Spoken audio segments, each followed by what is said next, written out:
As a lead detective on a new case, you know that you got multiple confessions from this jailhouse informant in the past that have helped you solve dozens of crimes. The issue is, his testimonies might have been the only evidence in your case.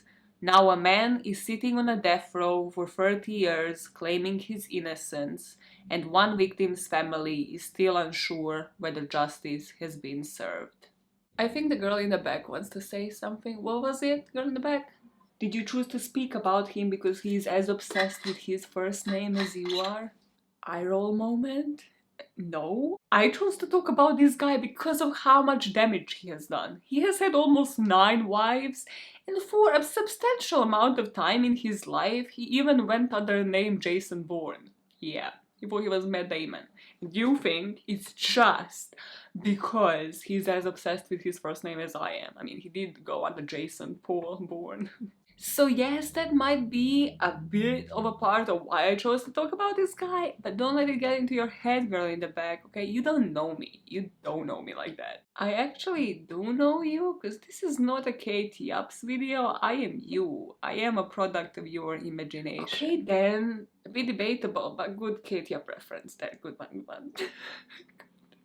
I'm gonna put all of this into the outtakes because she is right. There is nobody here watching me, quite like in Katie Up's videos. I am here by myself, and the girl in the back is truly just a product of my imagination. Why did you just look at her like she's actually there?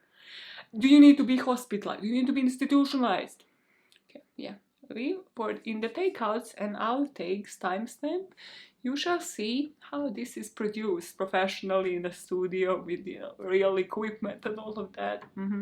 For now though, Maya is the name. Crazy is the freaking game. Gone Bad is the game of the day. We are talking about a guy named Paul Skalnik that, as you witness that conversation with my imaginary self, did a lot of damage. Yeah. He put dozens of people in jail, 4 people on death row because of him, and we're going to be talking about one particular case today, but I will be mentioning here and there like other cases that he contributed on, just so you understand the extent this man went to. By this point, you know that I am a slut for a couple of things. 2020s on ABC, true crime podcasts, and this somehow combines it all. Because only the true fans will know that I actually mentioned speaking on expert testimonies, or just like looking into eyewitness testimonies and why do we trust expert testimonies so much, and that weird thing where they can go to school for like a couple of weeks and then testify as an expert like in a murder trial, like it's a freaking joke. Yeah, I don't know which exact case I mentioned this on, but I was very impressionable because I listened to this podcast. I'm gonna put on the screen, Tenfold More Wicked, and that same podcast featured Paul Skalnik in one of their episodes. I was like, I need to look into this guy. So here on this channel, I'm going to be talking about Paul Skalnik. If you want free extra cases for free on different eyewitness, witness, expert testimonies that put innocent people behind bars, I would highly suggest you subscribe to my podcast channel, by all means necessary, on YouTube or wherever you listen to podcasts, because it is in audio and video form as well. Because bitch loves structure. But now, without further ado, Maya is the name. Gone Bad is the game. Gone Bad is this series that I do on this very channel. You're in the right place, right time, where I sit on my fat ass and I tell you a story about a person that has lived a normal life, you know, even a bit boring, you could say, and then one day they just decided to flip a switch and switch to crime, and we are all wondering like, why? How does this happen? Could it happen to me? That was the inspiration behind it. So having that in mind, let us dive into the case of Shelly Boggio and the jailhouse snitch that was Paul Skalnik. Our story begins with Detective John Halliday. This guy was 35 at the time in 1986, and he had about a decade of policing in the Pinellas County, which is just west of Tampa in Florida. There was a case that John worked on about 1.5 years ago that is still haunting him. So on this day, he went into prison in order to speak with some prison inmates. In this case, 2 perpetrators were supposedly involved. One was called Jack Piercy and the other one James Daly. Jack Piercy's trial already took place and he was convicted to life in prison, but they were still awaiting for Daly's trial. So on this day, when John visited the prison, he asked different jailers and prison guards to bring him the inmates that were placed in the cells near these two guys that they have convicted. One by one, these prison inmates were taken into a small room where Halliday was waiting. He was pressing each and every one of these men for information. Has Percy confessed to anything? Has Daly confessed and ever talked about this case? Have any of them ever admitted to anything to you? Because the Boggio case that he has worked on a year and a half ago desperately needed a jailhouse snitch. A year and a half ago, John was called to a crime scene where a body of a 14-year-old girl named Shelly Boggio was found nude, floating in the waterway near the town of Indian Rocks Beach. The medical examiner would report that Shelly had 18 different defensive wounds on her hands, that she was beaten, that she was choked and stabbed a total of 31 times. But they also determined that her actual cause of death was drowning, as if she was held underwater until she stopped breathing. The body in itself, because of all of these wounds, was in such a bad shape that this medical examiner couldn't even determine if she was sexually assaulted or not. And another thing that you need to take into consideration is that the body was found in water, and she was in this water for a period of time. So if there was any DNA, that would have been washed away by this point. So even in terms of crime scene, the murder weapon wasn't found, there was no DNA evidence whatsoever. There are many things in this case that probably scarred you as a detective. One of them being that Shelly was actually stabbed and endured 30 stab wounds, so she was still alive when she was dragged into the water for somebody to drown her and to end her life. And the second part is that her sister was the one that identified her because of this silver eagle-shaped ring that Shelly would always wear on her left hand. So who was Shelly Boggio and what details do we know for sure about that night? In May of 1985, Shelly was 14 years old. She had just moved to live with her father, her twin sister, and their older sister to Indian Rocks Beach from Michigan. I couldn't find much about the circumstances of why Shelly and her family have moved from Michigan. I could only find that it wasn't in the best of conditions, that they only had just the clothes that they put on their bags, that they put into the rucksack, so they weren't really a well-off family. And in terms of schooling, Shelly was enrolled into this new school in Florida, but she ended up missing 67 days of classes, so she dropped out. Even before Shelly dropped out of school, she would go with her sisters to this beach. She would be hitchhiking by the pathway around it. And by doing this, she met a couple of locals, some of them not really of her age or of the age that would be appropriate for a 14-year-old to hang out with. But ever since she dropped out of school, this was kind of like a regular occurrence every Sunday.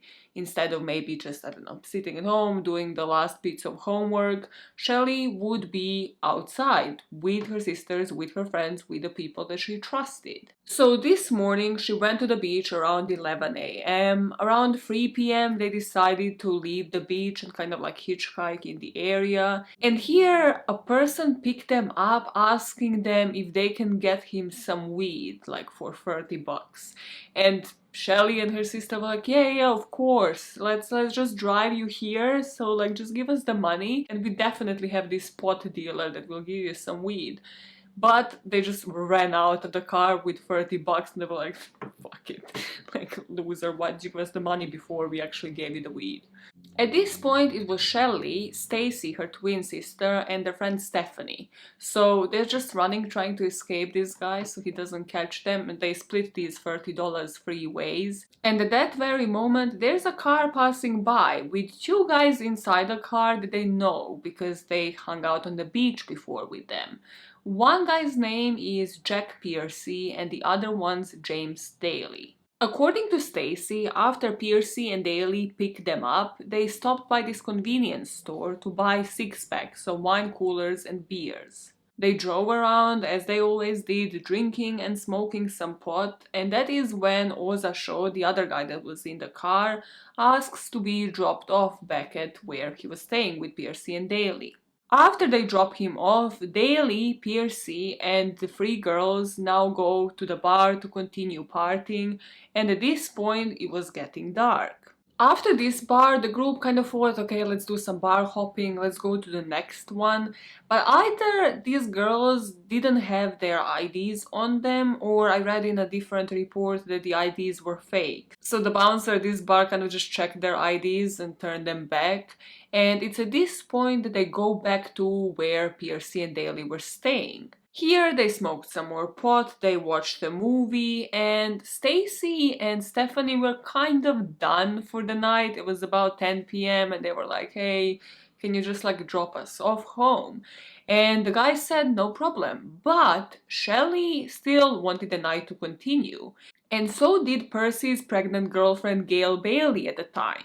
So they decide to go to yet another bar after dropping Stephanie and Stacy off. Up until this point, the story is told from Stacy's perspective. It is her account of events, and as you can see, the story flows. It just seems natural. Now, the story switches because Stacy and Stephanie were dropped off to Gail Bailey's point of view, because she was the one that will testify about the account of events from now on. Let's see if that story flows as well, because according to me, kind of seems like she didn't really tell us all. According to Gail, Percy, Daly, herself, and Shelly were now in this disco bar where their fake IDs worked. They danced, they enjoyed themselves. Shelly apparently danced with Piercy at the club, but not Daly. And then they decide to go back to where all of them lived. So not to drop Shelly back off at hers, but rather all together go back to that house. Once they walked into the house that Daly and Percy and all of them shared, Oza Shaw, the friend that was staying with all of them, woke up and he asked to be driven to the nearest payphone, to use a payphone and like call his girlfriend. I don't really know in the story who he was about to give a call to, but now we switch to his perspective and his account of events. Because as he is waking up, he sees Jack Piercy already kind of at the door, leaving with Shelly as if to drop her off home. So he's like, hey, can you just bring me around to this payphone? I need to make a call. And sure, Jack says yes, because he's already driving in that direction. Why not? So at the payphone, Oza seems to be taking some time. So Jack just says like, listen, can you like walk home on foot? Like I just wanna, drop Shelly off. And he just drives away. Shaw stayed on this phone call for about an hour and then walked home. Shaw now walks home on foot and he falls back asleep. Both Shaw and Gail Bailey will remember both men coming home at around 2 a.m., 3 a.m. and they said that Jaylee's jeans looked kind of soaked, like up to his knees, and that Piercy was completely dry, like his jeans weren't wet. But if you remember, when Oza Shaw last left the house with Shelly and Piercy, it was only two of them. They dropped him off at the payphone and then left. Daly was not in the car. The story that the public will believe was that Shelly was out with both of these men, and this is when she was killed. The next day, her body will be found floating near the Indian Rocks beach. As the investigation begins and her sisters identify her because of that ring, well, her sisters obviously testify. They immediately are on the record with that testimony of what happened at night, that story that made complete sense. And they also give police two names, Jack Piercy and James Jim Daly. So now you're thinking, okay, they have the names, they're gonna go to the house, get the rest of this story, and make a timeline of events, and finally get the person that was responsible in prison. Which one is it? Well, they do search for James Daly and Jack Piercy, but both of them decided just on a whim to take a field trip. Jack, my man, my 30-year-old man who just hung out with a 14-year-old. Why use a fake name? Why use an alias on this spontaneous trip that you're doing on a whim, just like every other week apparently? And what's with the police work in 1980s? What is the talk with the eyes and the eye color? Just like ask him the right questions, like why use an alias? What are you hiding? Not like, oh my god, those hazel eyes every time you smile. They turn green. Like, okay. If this was me, and this is why I don't do crime, but like police officers would be like, you know, every time you lose your shit, those eyes turn a shade of green, those hazel eyes. And like, is this relevant? What am I doing here? Is this like what you're wasting the tape on? Because I'm here for a crime that I didn't commit, of course, of course. Anything else you want off your chest? Now that they have Jack in custody and are swooning over his eye color, they are trying to get his girlfriend in for an interrogation before the two of them can communicate. And also before they walk in, the police officers check his rap sheet. Does he have one? What is his criminal history like? Boy, that history speaks for itself. We gotta talk about a couple of things. First of all, what the beautiful lady said in the end is exactly where I was gonna lead with this. Like, you gotta always snitch first, and then get a lighter sentence and nobody looks at you anymore, or you don't get no sentence at all, which isn't what happens in this case. But I beg of you, the police investigation in this case, terroristic threat, no, yet again, let's just make sure we brush past that. Like, no, let's just make sure we never are able to find or just look into that. What do you mean terroristic threat against his girlfriend? Nobody's gonna look at that? No, we just brush past that. Then they let him with a pocket knife, fuck smoking, inside the interrogation office. That's already criminal. With a pocket knife, what's next? Like usually people walked in with a gun, couple of like little machine guns. It's an interrogation room. I know it's 1980s, but what the actual fuck is flipping that knife? He could kill any one of you. And then, I'm sorry, again, you're a police officer. How do you not see through this bullshit? I understand you want somebody charged for the crime, but he is saying he's petrified of Jim Daly. He's petrified of him, and then the next day he goes on a field trip with him. Yeah, super scared. You sound like you're really trembling for your life. But of course, they have zero forensic evidence. They don't have the murder weapon, they don't have the knife that was used to stab her. They don't have DNA, and the evidence is pretty circumstantial. It is just hearsay. It is pretty much does what Jack said in that interrogation that we witnessed, match what his girlfriend said, and does that sort of correlate with what Shelly's sister has witnessed. Despite of the lack of forensic evidence though, the police goes ahead and arrests both of them. James Daly was captured in California and extradited to Florida, and both him and Jack were charged with Shelly's murder. We will go back to speak about the trial, but what you need to know is because of his testimony, Jack got to serve life in prison, and Daly was on a death row. So this is where we go to the beginning of the story, where 10 days after this trial, our detective John Halliday went into prison because he needed a snitch. Inside of the jails, it is widely understood that if you help a prosecutor and the police, if you snitch on a fellow inmate and you say that you have heard them confess, you would earn these different benefits. You can earn a reduced sentence, or charges might even be dismissed. On this day, as John is listening in that small room to different people say what they might have heard, he heard no fewer than 3 inmates come forward claiming that they have heard that Daly was confessing to the killing. 2 of them John kind of listened to, and apparently according to them, they heard Daly in the library say, "I'm the one who did it." But it wasn't sounding like very much picturesque, right? It wasn't really giving them enough details. But then a 3rd jailhouse snitch appeared, and he said he could place Daly at the scene of the crime and put a knife in his head. And John is there like, okay, say more, now paint a picture for me. This witness was called Paul Skalnik, and he was a familiar face around Pinellas County courthouse and jail, to be honest. Skalnik was also familiar with the detective, with John Halliday, because they had worked together earlier in 1983 when the detective was investigating this triple homicide. And Skalnik, again, just happened to overhear something that sent two men to death row. Because he was a known snitch at this time, he was also held in protective custody, in this single cell shielded from anybody that could do him any harm, because he did harm upon them. Now you hear that and you're like, okay, so he's isolated from everybody else. How the hell did this guy get in contact with James Dale in the first place to hear him confess? Well, apparently, according to Paul, just a few weeks before the jury selection in Daly's trial was to begin, he managed to hear a whole confession picturing everything that has happened that night.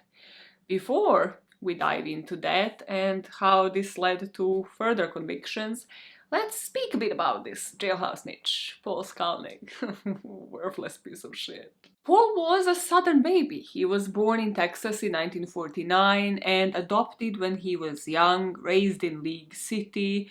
Completely normal pathway. He started off on the right track, was in school yearbooks, student council, the Key Club, even voted president of the Future Business Leaders of America. After high school, he went on to New Mexico Military Institute, and then he went on to become a police officer for just over a year.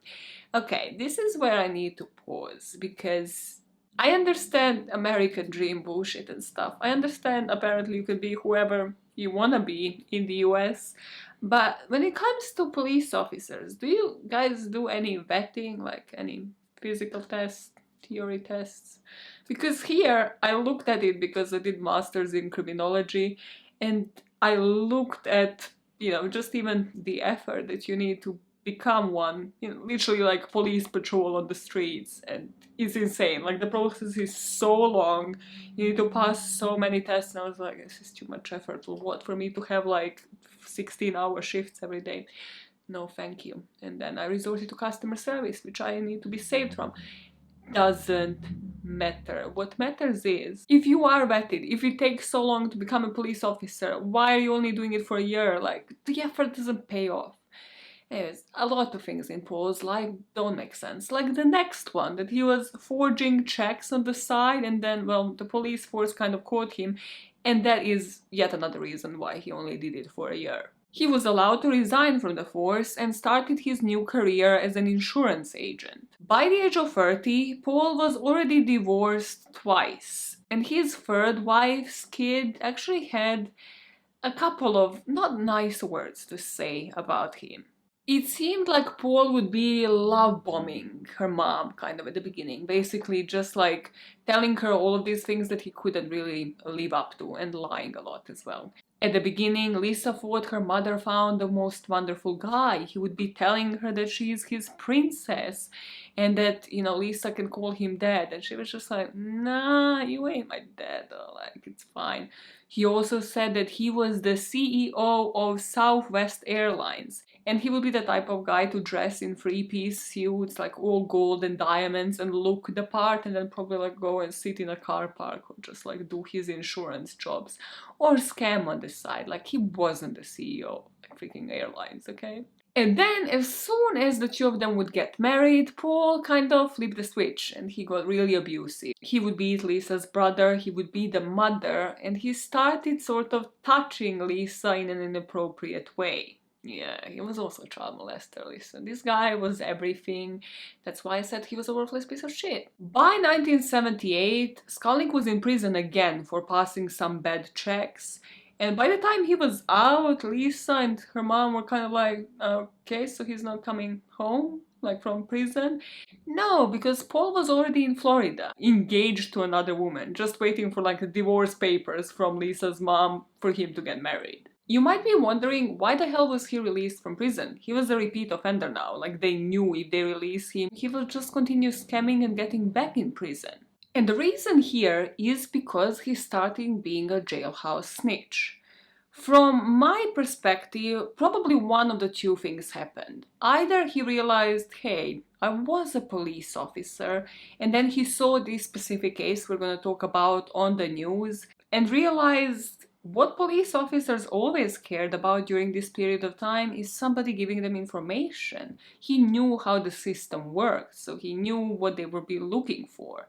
And the second bit that I am not really unsure that this never happened was that probably the police officers and prosecutors were in particular looking for jailhouse snitches during this period of time because it was even more feasible to convict somebody over somebody's just witness testimony, but also that they probably looked into the profiles of these people inside of prison and saw that this guy was a police officer.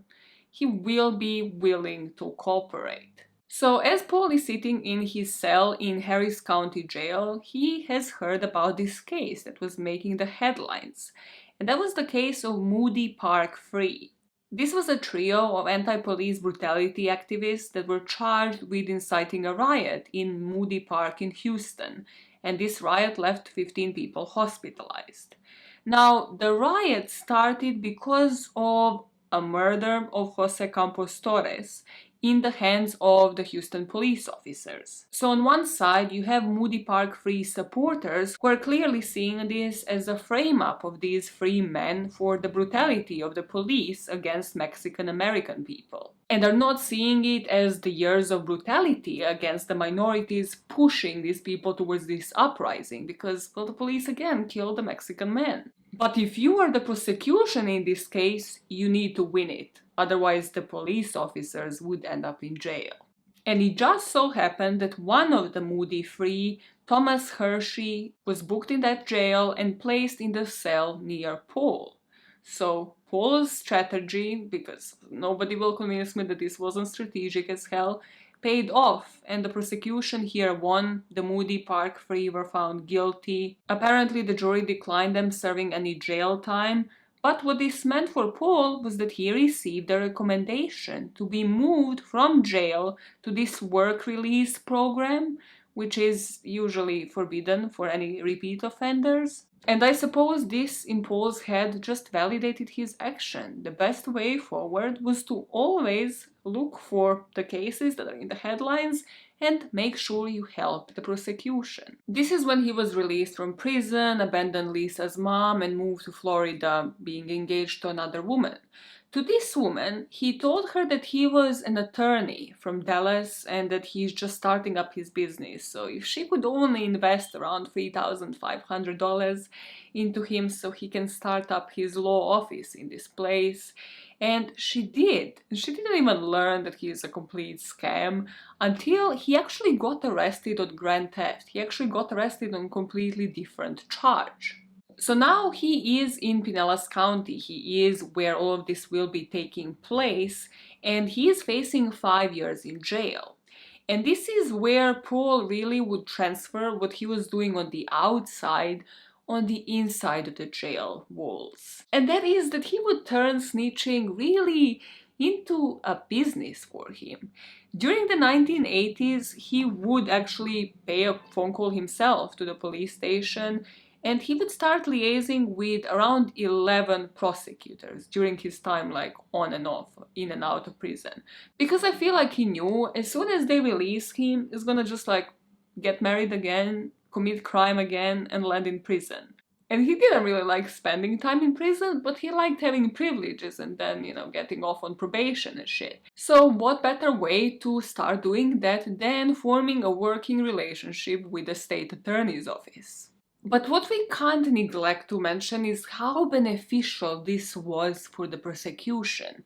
For example, in this particular case of grand theft, 10 days before his case went to trial, Paul decided to provide them with information on 3 different defendants that were charged with murder, but the cases haven't yet gone to trial. Sort of to seal the deal and help the prosecution win that case. And because of that, the court said they would recommend that he spends 3 years in jail instead of 5 that he was supposed to be in there. But they said if he forms this working relationship with them, if he continues snitching during those 3 years, you know, maybe those 3 years become 2, become 1, maybe even probation. So the prosecution was kind of like dangling the carrot in front of his eyes, and they wouldn't really recommend the exact sentence. They wouldn't really recommend how much they would reduce it to, or if they will give him a probation, until he just shows how useful he can be, which was just encouraging to this newfound jailhouse snitch to snitch on everybody in his vicinity. This also meant something else, which is one other reason upon everything I'm saying in this video why I don't believe in the justice system in the US or anywhere for that matter. He was busy, okay? He would be testifying in 2 different drug trafficking trials, in 1 murder trial, just like in a space of a couple of months. He just always happened to be placed in a cell or in a canteen nearby somebody confessing to a murder, which they have done.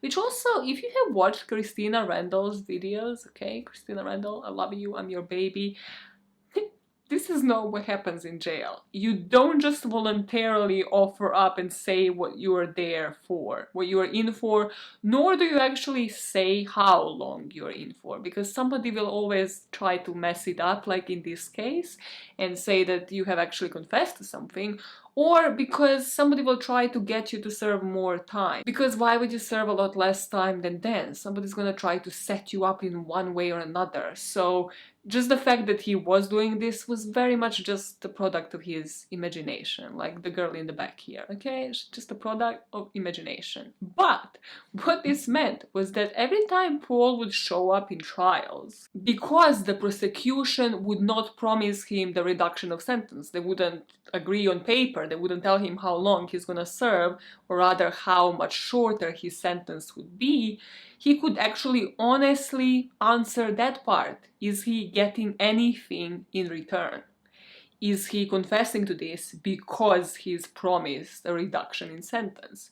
So under oath, every time he would say, no, I'm just this honest person that has heard a confession and wants to put this guilty person behind bars. During the drug trafficking trial, for example, he said that the accused midway through this trial just happened to strike up a conversation with Paul and utter these words: we were loading the boat with 24,000 pounds of marijuana in Colombia.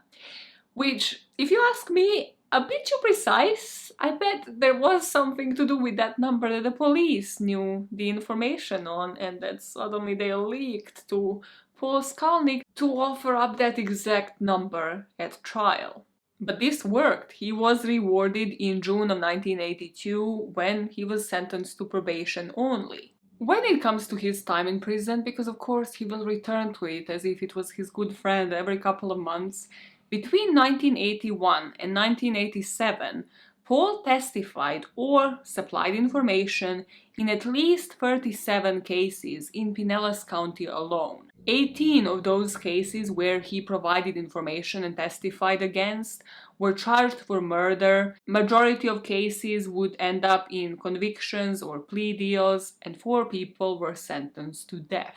And every single time he would get released, he would go back to his old tricks. He would find a woman, either marry her or start dating her. As I mentioned, he married 8 times and was almost about to marry a 9th wife when he was arrested one final time. But he would marry a woman, tell her that he's opening a certain business. After that attorney office stunt, he pulled a travel agent stunt and asked for this woman for $5,000 to lend him. A couple of times he actually managed to convince women to give him money in order for him to buy cars. And then when these cars would be repossessed and when they would catch him for stealing that money, he would land in prison again. If this all landed in fraud, it still wouldn't be laughable ever because of what he was doing when he was inside of jail, but I'd be like, okay, he's stealing money, he's a scammer. Yes, apparently you don't see that he belongs in jail for that, but sure. But it was never just about scamming and just marrying one wife after the next. He had a couple of molestation charges, as in child molestation charges. In 1982, this little girl, whose name I won't mention in this video, was 12 years old, and Paul just showed up in the neighborhood. He was like an acquaintance of a neighbor, and he kind of summoned her to his car, and when she was there, he pulled her in and started kissing her, the 12-year-old, on the mouth. Then he grabbed her hand and put it to his pants area. Luckily, this girl meant business. She was like, hi, about all of this, I know that this is wrong. So she reported it to her parents, who reported it to the authorities. And if convicted here, he would have gotten 15 years in prison. But here, he passed the polygraph, and even though there were witnesses, even though he himself told somebody within the jail walls that he is responsible for the crime, he himself snitched, because there wasn't enough evidence and because of the relationship that he had with the prosecution office, he got off scot-free. He didn't serve a single day for this. Now, with him not getting any time in prison for the child molestation charges, he still had to go to trial because of the grand theft, because of that travel agency money that he stole, and also he managed to convince people to give him $20,000 for the cars, and then he just disappeared with the $20,000. So those people brought him to court. But now, well, first of all, that jury, probably 99.9%, was not aware of his child molestation charges because this was a different trial. So, of course, without that, you can kind of find leeways, I guess, if his attorneys were decent. But also, because of the relationship that he had with the prosecutors, he only got 5 years. And he also didn't go to prison again. Watch Christina Randall's videos. Prison is for more serious offenses. He should have gone to prison. And longer time served, again, something that is definitely over a year. But because of these connections, he stayed protected and he stayed in the Pinellas County Jail, which is where we meet him again now that our boy John Halliday is here to hear, did maybe Paul Skalnik hear anything about James Daly confessing. I can't really tell you how this conversation between John and Paul went. I wasn't there. But Detective John and Paul worked on cases in 1984, so just a year before, and he already went above and beyond for the little snitch here. He already helped him get his sentence reduced before. So on this occasion, just based on what happens next, John probably kind of dangled a carrot in front of... Why am I using carrot as a reference here multiple times during this video? I don't know. He gave him a bit of a bait. He told him that he is going to speak with a parole commissioner. He might even get him on probation, you know, instead of the 5 years that he has to serve now. If he just happened to hear Daly confess. And after hearing this, or whatever really John said, he might not have said anything at all. Maybe Skalnik just volunteered this because he knew how popular this case was and he knew exactly what happened. Well, according to Paul, Daly called him over to his cell and told him, no matter how many times I stabbed her, she wouldn't shut up. Sounds like a natural flow of a conversation, just like bringing somebody up in a jail, like, you don't know the context, you don't know what I'm in here for, but let me just confess to this crime. Like, yeah, I stabbed her. Like, sir, this is a checkout inside of Tesco's. So please move on. There's people queuing up, like, Jesus Christ.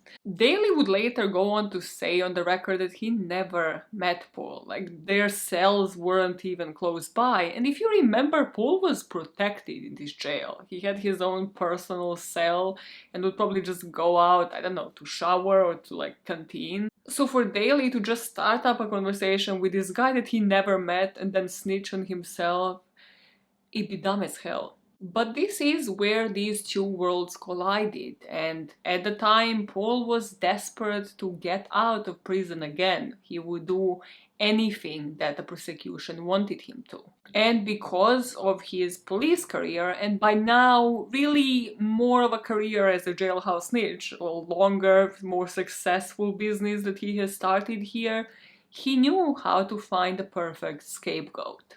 Now let's speak about the trial that convicted Percy and Daly. Two of them were tried separately, Percy going first in 1986, And the jury here convicted him quickly, but they recommended life in prison instead of a death sentence. During Daly's trial, they used those two other jailhouse informants, but then Paul Skalnik took the stand, and he really went in for a descriptive account of events.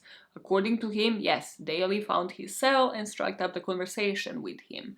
But Paul really hit the empathy chords with the jury. He really started saying how this is so hard to comprehend. Somebody's just laughing and having the time of their life inside of prison. And then in the same breath, he's cold-heartedly describing how he stabbed this 14-year-old to death.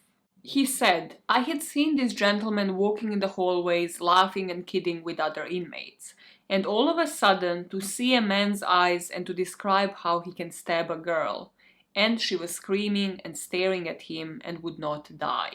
Then he said that Daly apparently confessed that he stabbed Shelly and then threw the knife away. Which is why, among so many reasons, I believe that somebody was feeding him information. Whether it was John Halliday, whether it was prosecution, whoever really it was, somebody was giving him the inside information that only a criminal would know in order to incriminate Daly. The point that Daly would make later, among the fact that he never ever met this guy, was that for this to happen, James would have had to gone out of his way to go to Paul, who was either by himself in this cell or was surrounded with some guys playing cards, which would mean that there would be other people that would overhear this. This is a jail, like all of these cells are crammed one next to the other.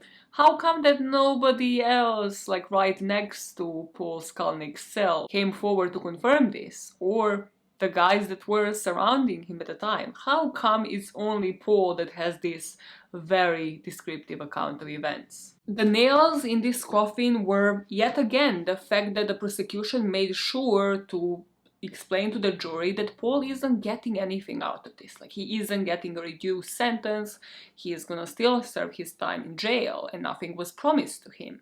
And also that James Daly's defense didn't allow him to go on stand and actually tell him about the Frisbee story, that's why he went into the water, because they just thought like the jury won't believe it. And what this has done is to make the jurors that, well, these are the only words that have supposedly come out of Daly's mouth, the one that they are hearing from Paul.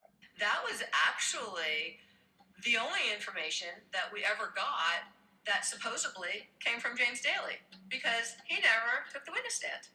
So everything, if we were to believe what the snitches were saying, that was the only way we could hear James Daly's voice. So where this stood now is that Piercy got life and Daly got a death penalty. And right after this trial, John Halliday writes to the parole commissioner about Paul Skalnik, and he says he has never done this in the 10 years of his career. Because of this, 5 days after the trial, Paul was released on bail, and he had to appear later that year, in October that year, for his trial for the grand theft. But Paul decided to skip town on this occasion. He went back to another state that he was familiar with. He went back to Texas, and here he decided his new character is gonna be called Jason Paul Bourne. To attach to your name, mate, a bit to attach to your name. Trying to make it realistic, I know what you're doing here, but then just invent a whole different name, not the one that's based on books that are gonna become movies. Don't even look like Matt Damon. Anyways, he claimed that he is this oil tycoon, that he is working in the oil industry and that he's loaded. He would start opening bank accounts and promising that millions of dollars would be wired in to these people. He was back to forging checks in order to buy $27,000 of jewelry. And of course, he got married and divorced to his sixth wife. It took police almost 2 years, like a year and a half, to catch him in 1998 and extradite him back to Florida, where he was booked again in the jail that he was always at. And this is when, because he skipped town, because the prosecutor started kind of suspecting that they can't trust him anymore, maybe not all of his testimonies were really correct, well, they turned on him, which of course meant Paul knew this game by heart. He now turned on them. and he started a lawsuit against those 11 prosecutors. This story is fucking getting wilder by the minute. So with the help of the public defender, he offered up names of the 11 prosecutors that were feeding him the information. Now, either because prosecutors were breaking it, or because Paul couldn't really offer up too many details here, because you can bet that they were also protecting their ass a lot during those years where he was snitching. Paul only got to serve 7 months on the bail jumping charge because he skedaddled, and he was released again. So he goes back to Texas, gets married for the 7th and the 8th time. Like, all of his marriages lasted like a couple of months. And also how? It's always the ugliest ones. It's always the ones with like the face that you look at and you're like, I want to vomit in my mouth. Like, how are you getting these ladies? Like, Well, one reason might be because, again, he develops a character. So he goes into this character, and on this occasion, he was the estate developer. If you ask me for a job description for even my job, I'd be like, not really sure about everything I'm supposed to be doing here, let alone somebody else's job. This man went through like 10 careers in like 20 years. I'm trying to escape the reality of the situation because this story gets even grimmer, because guess what happens again? No, just guess for a second, because they kept releasing him for prison, and because they kept hushing away the fact that he is a child molester. Yeah. The woman that he married next, yet again, I'm not gonna mention a name, but he started molesting her daughter, the daughter of his 8th wife. Again, same principle. Love bombing, amazing guy, they get married. He starts beating the mom and molesting the child.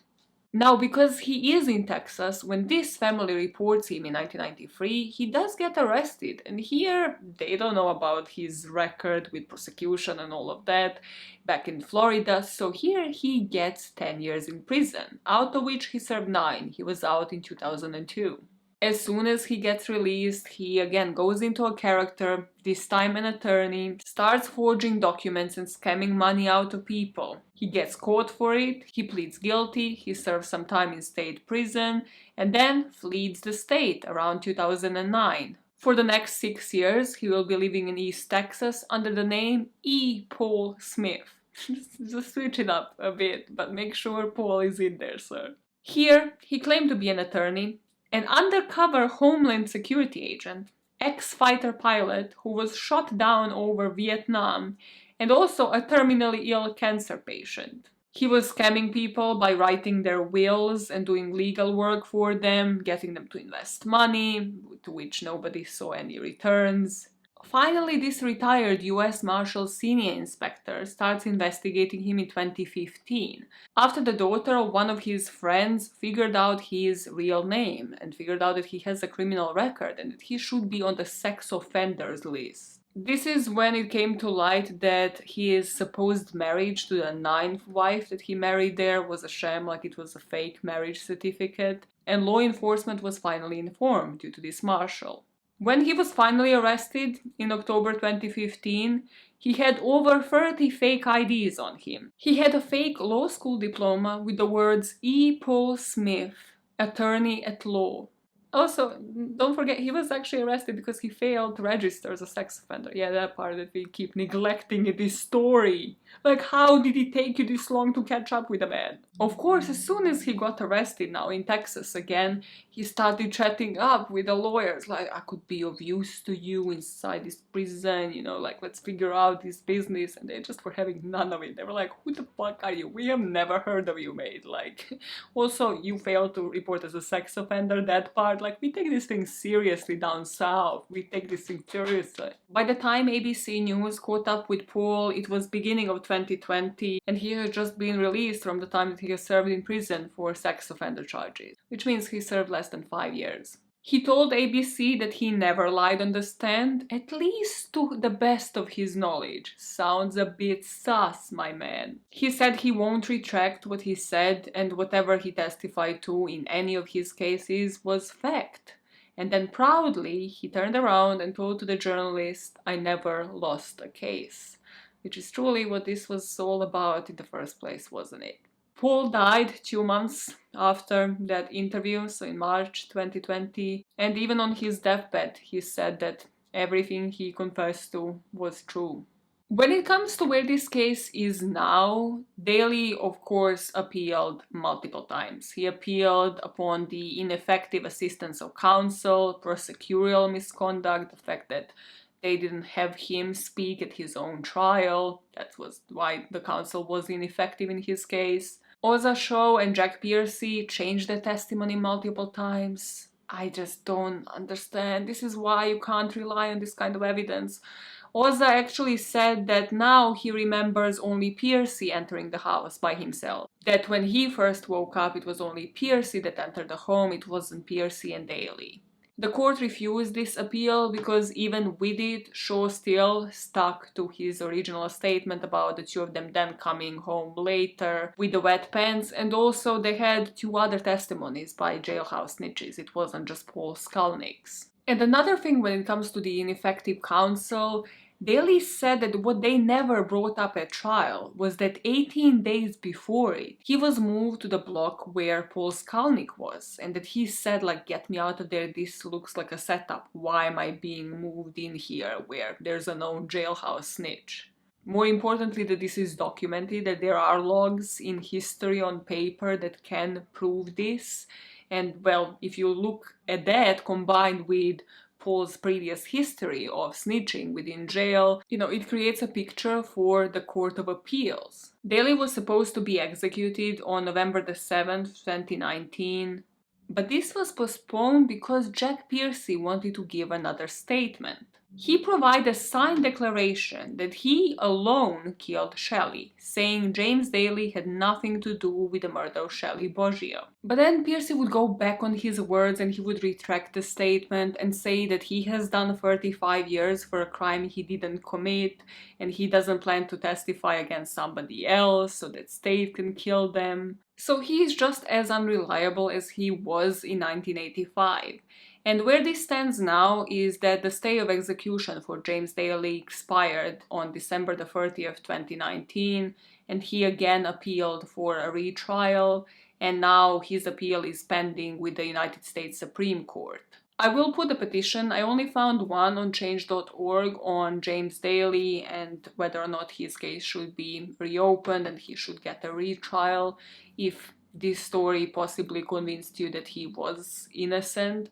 I don't know what you're gonna think about this one. I think people will be conflicted when it comes to this story because yet again there are things that don't make sense. Playing frisbee, going into water for that frisbee, going on a trip to Miami the next couple of days. But then, as I always say, one story does flow better, and it's not Jack Piercy's story. And here, just like in so many stories, because of so many characters, because of Paul Skalnik being a jailhouse snitch and everything being about him, because everything being about Jack Piercy and his changing statements, we forget again and again that the real victim is Shelly and Shelly's family, who have to appear at all of these court hearings because they want to know whether or not wrong men have been imprisoned, because they want to know who has done this to Shelly. So 35 years later, on that hearing when Jack Piercy changed his statement again, Shelly's sister actually approached the judge and she said, "Our family has been through enough. It will be 35 years this May. It needs to come to an end. We are tired of hurting. We're done. Please get this to an end." When looking at the bigger picture, in some states in the US, there is now a greater scrutiny to jailhouse informants. From 2017, if jailhouse snitches are used in court in Texas, the prosecutors need to keep track and disclose any information on the benefits that jailhouse informants might have received for their testimony, as well as their criminal records and previous cases in which they testified. In Illinois, from around 2019, judges need to hold pre-trial reliability hearings in order to evaluate if informants are getting any benefits, whether they were promised anything, and also their histories. Connecticut is the first state where they have enacted a tracking system for jailhouse informants that documents where and when those witnesses have previously testified and what benefits they received in return. And that is truly where this case stands now. The family still believes the right people are behind bars, or that the court and the police should actually do their job and get the right person behind bars. Skalnik did shitload of damage, shit ton of damage to so many people, 4 of them on death row, like, this man was something else. And Daly always remained his innocence in Shelly's case. So that is the case of Shelly Boggio, Paul Skalnik, James Daly, and Jack Piercy. And boy, this one is such a piss take. Listen, I work in startups.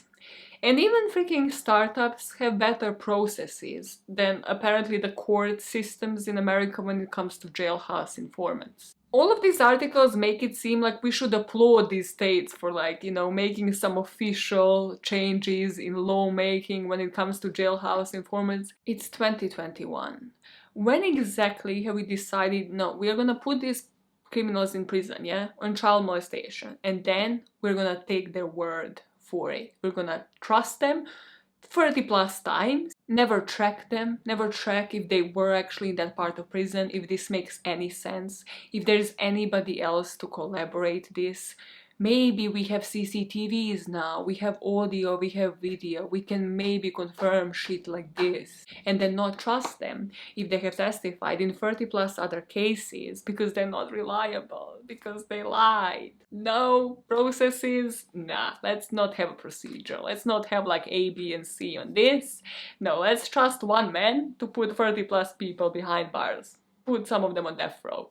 Purely on his words, purely on his imagination. As if he's running a freaking fake crime YouTube channel and not like playing with people's lives. Let's do that, yeah, why the fuck not? And never forget, no, I'm not done going off. No, I haven't finished going off. Never forget that the prosecutors and the police were benefiting here, because with the police, clearance rates are what matters, right? It matters how many people you put in prison every freaking year. Prosecutors benefited because conviction rates counted in their instance. And none of these points, nor the benefits that these snitches were getting, were made clear to the jurors. And yes, that might seem obvious to you and me who are like freaking obsessed with true crime and who watch so many of these channels, but you can't just suppose that this is obvious to every single juror. There's 12 people of completely different backgrounds, possibly different nationalities, possibly different familiarity with the justice system. You need to make it clear to them. You need to showcase the history of the people that are sitting there and testifying. Seems pretty obvious, doesn't it? Now, I'm gonna go exit this video and calm down and then sit back here and record another one. Another break for tapas? Let's do it, let's do it. If you don't know what I'm on about, just stay for the takeouts and outtakes timestamp. Yeah, I go off a lot there. You witnessed all of my breaks and all of my breakdowns there. And don't forget to like and subscribe this kind of video for more content like this. And if you want quite literally more content on this topic, don't forget to like and subscribe to the podcast channel. You know, like and subscribe doesn't really roll off your tongue. Do you want to work in customer service forever? No? Okay. Then say like and subscribe. Practice. Practice for next time. I'm working customer service forever. Would you rather do this? Good. Good, then practice. Okay, now I'm good. Today was chaotic. Bye. And bye out. Because this doesn't need to be any more chaotic than it was. Bye. Did you choose to speak about him because he's as obsessed with his first name as you are? Wait, I think the girl in the back wants to say something. What was it, girl in the back?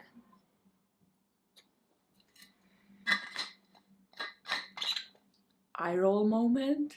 No, I chose to talk about this guy because his story is super interesting. Didn't think the putting on the bottle on the ground. He has had almost 9 wives, and for a substantial amount of time in his life, he even went under the name Jason Bourne. Yeah, before he was Matt Damon. And you think it's just because he's as obsessed with his first name as I am. I mean, he did go under Jason Paul Bourne. So yes, that might be a bit of a part of why I chose to talk about this guy, but don't let it get into your head, girl in the back, okay? You don't know me. You don't know me like that. I actually do know you, because this is not a Katie Ups video. I am you. I am a product of your imagination.